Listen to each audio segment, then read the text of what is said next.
good. Get that one. Oh. That long, yeah. Break everything. Nice break. Dude, the lighting makes this so bad quality.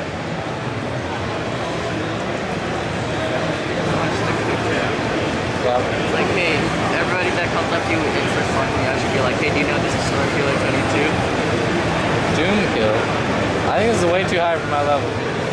You got it? Dude, use your other abilities. You have like this is like the best one I got. No, your other one that's like really close range. It's like a bunch of wind knives. I don't want to get close. Wussy. Alright, scale gloves. Can I even use those?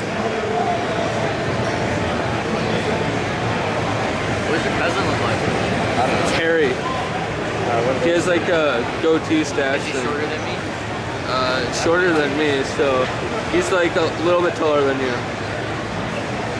Very cool. Yeah, some items. Do I have to film still? Yes. Nice, dude. You made that ball on that guy. Cool. Magic. I can see this on fuck me, dude. I can see this on Ken's wall.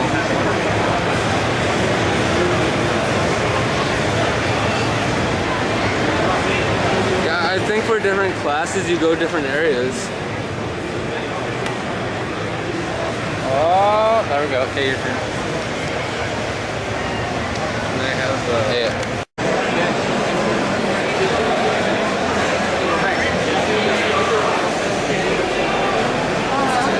And I gotta get the other side.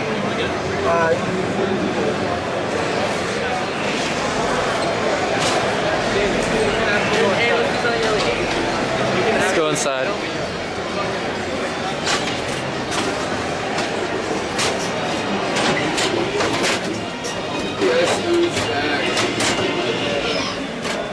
Oh, that's bad.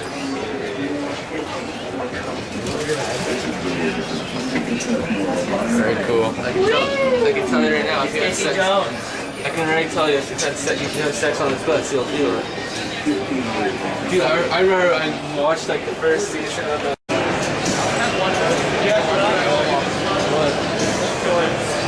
Dude, Yeah. Here, somebody wants it. All the way. Right to the end. Let's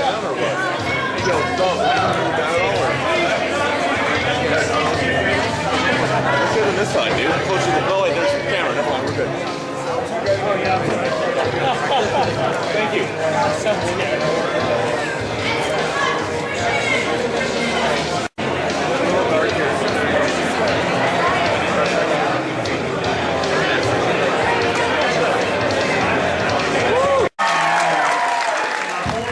Design director at Bungie. Joseph Staten, writer and creative director for ODST. Marty O'Donnell, I writes music.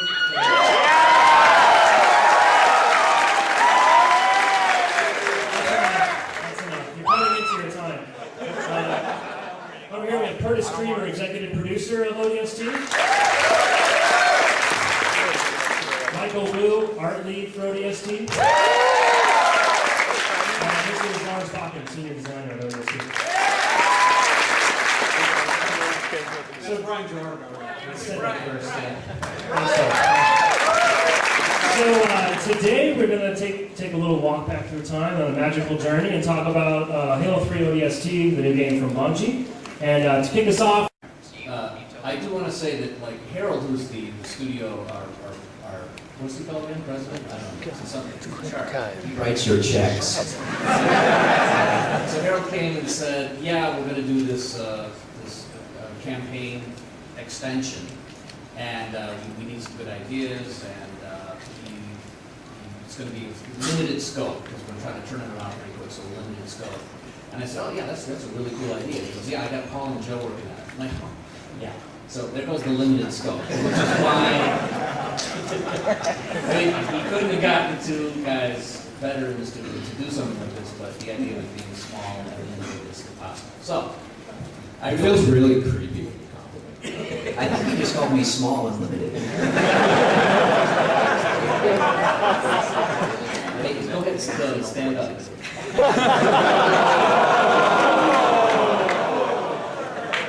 We'll be here all night. All right, so what do you want me to play? See, I'm so used to that, I don't even notice when he does it.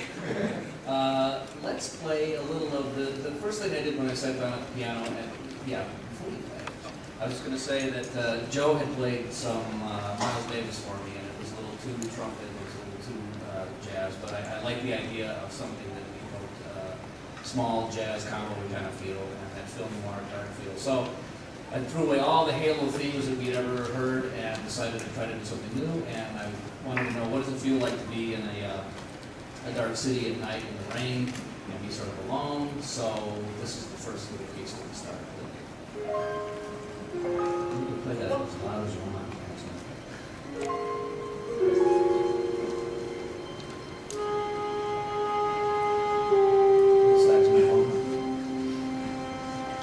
Feel free to dance. If anybody wants to dance, maybe take the lights down a little.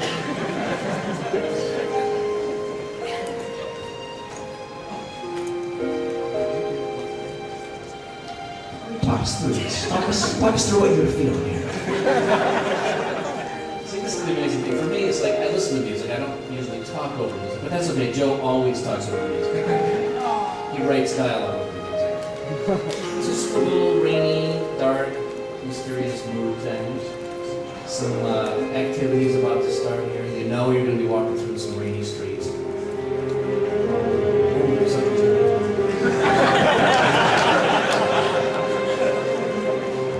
So these are some of the themes. They don't feel all that much like Halo, but there you go.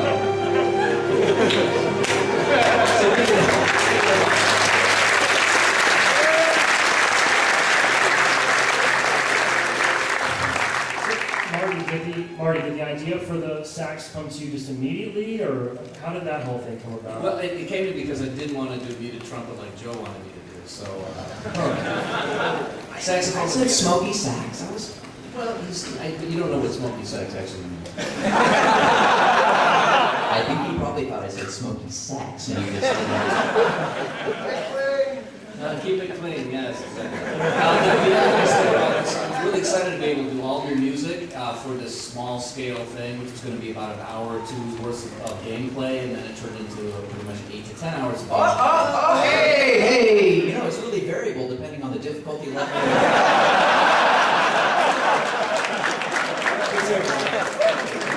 Somebody cut off Marty's mic, please. Yes, you can rush through any game, but you should spend your time playing this game because there's a lot of cool stuff in it. And there's over 3 hours of music in it, which I had to write.